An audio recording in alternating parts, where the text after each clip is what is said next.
Hello সবাইকে, কেমন আছো তোমরা সবাই? আমি তো খুব ভালো আছি। তো আমি আজকে প্রথমবার তোমাদের সাথে আমার night time skin care and hair কেয়ারটা শেয়ার করছি। আর আমার ভীষণই অ্যাকনে প্রোন স্কিন, কতটা যে খারাপ অবস্থা আমার স্কিনের ছিল সেটা হয়তো আমি তোমাদেরকে ভাষায় বলে বোঝাতে পারবো না। তাও বেশ কয়েকটা ছবি তোমাদের সাথে আমি শেয়ার করব। আর যে ছবিগুলো শেয়ার করব তার থেকেও অনেক বেশি খারাপ অবস্থা আমার ছিল, কিন্তু সেই ছবিগুলো রাখার মতন সাহস আমার আর হয়ে ওঠেনি। আর এখন যে পিম্পল হয় না সেটা একদমই বলবো না, হয় তবে আগের থেকে অনেকটাই কম। তো তার জন্য বেশ কয়েকটা আমি DIY ট্রাই করি, তার মধ্যে একটা তোমাদের সাথে শেয়ার করছি। আর এই যে ফেস প্যাকটা দেখছো, এটা আমার বাড়িতে বানানো। এখানে আছে বেসন আর কমলা লেবুর খোসাটাকে খুব ভালো করে রোদে শুকিয়ে নিয়ে গুঁড়ো করে নিয়েছি। আর এখানে অরেঞ্জ পিল পাউডার আর বেসন সমান পরিমাণে নিয়ে একটা কৌটোর মধ্যে আমি ভরে রাখি, যাতে যখন ব্যবহার করব সেটা আমার জন্য যেন সহজ হয়। আর নেক্সট এখানে আমি নিয়েছি আপস গুডনেস এর রোজ ওয়াটার। তোমাদের কাছে যে রোজ ওয়াটারটা আছে তোমরা এখানে সেটাই ব্যবহার করতে পারো। আর এই যে ফেস প্যাকটা, সেটা যে আমার জন্য কতটা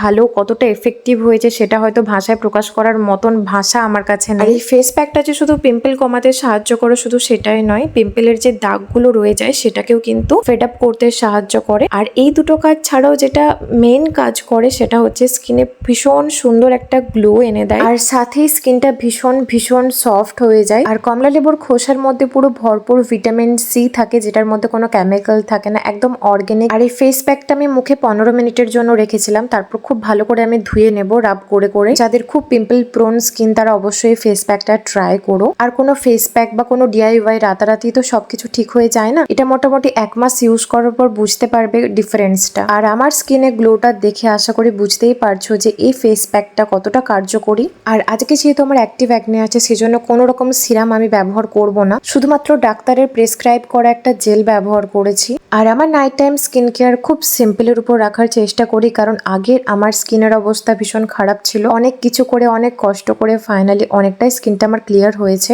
আর তারপর এখানে আমি ইউজ করছি ডট অ্যান্ড কি এর একটা আই ক্রিম, আর তারপর ডট অ্যান্ড কি এর একটা লিপ মাস্ক ইউজ করেছি। এটা ভীষণ ভীষণ পছন্দের, আর এটা আমি লাস্ট 7 মাস ধরে ব্যবহার করছি, এখনো হয়তো আমি 3-4 মাস ব্যবহার করতে পারবো। আর স্কিন কেয়ারটা আমার এখানে কমপ্লিট। আর তারপর এখানে নিয়ে নিয়েছি একটা হেয়ার টনিক, অবশ্যই এটা DIY হেয়ার টনিক। আর এটা ইউজ করার পর যে আমার কতটা হেয়ারে পার্থক্য এসেছে সেটা হয়তো আমি নিজেই ভালো করে বুঝতে পারবো, তোমাদেরকেও দেখাবো জুম করে যে অনেকগুলো বেবি হেয়ার আমার গজিয়েছে। আর সত্যি বলতে কি, পার্লারে গিয়ে হাজার হাজার টাকা খরচ করার মতন টাকা আর সময় কোনোটাই আমার নেই, সেজন্য আমি সবসময় DIY টাকে বেশি প্রেফার করি, সেটা স্কিন হোক অথবা হেয়ার। তো চলো আজকের ভিডিওটা এই পর্যন্তই।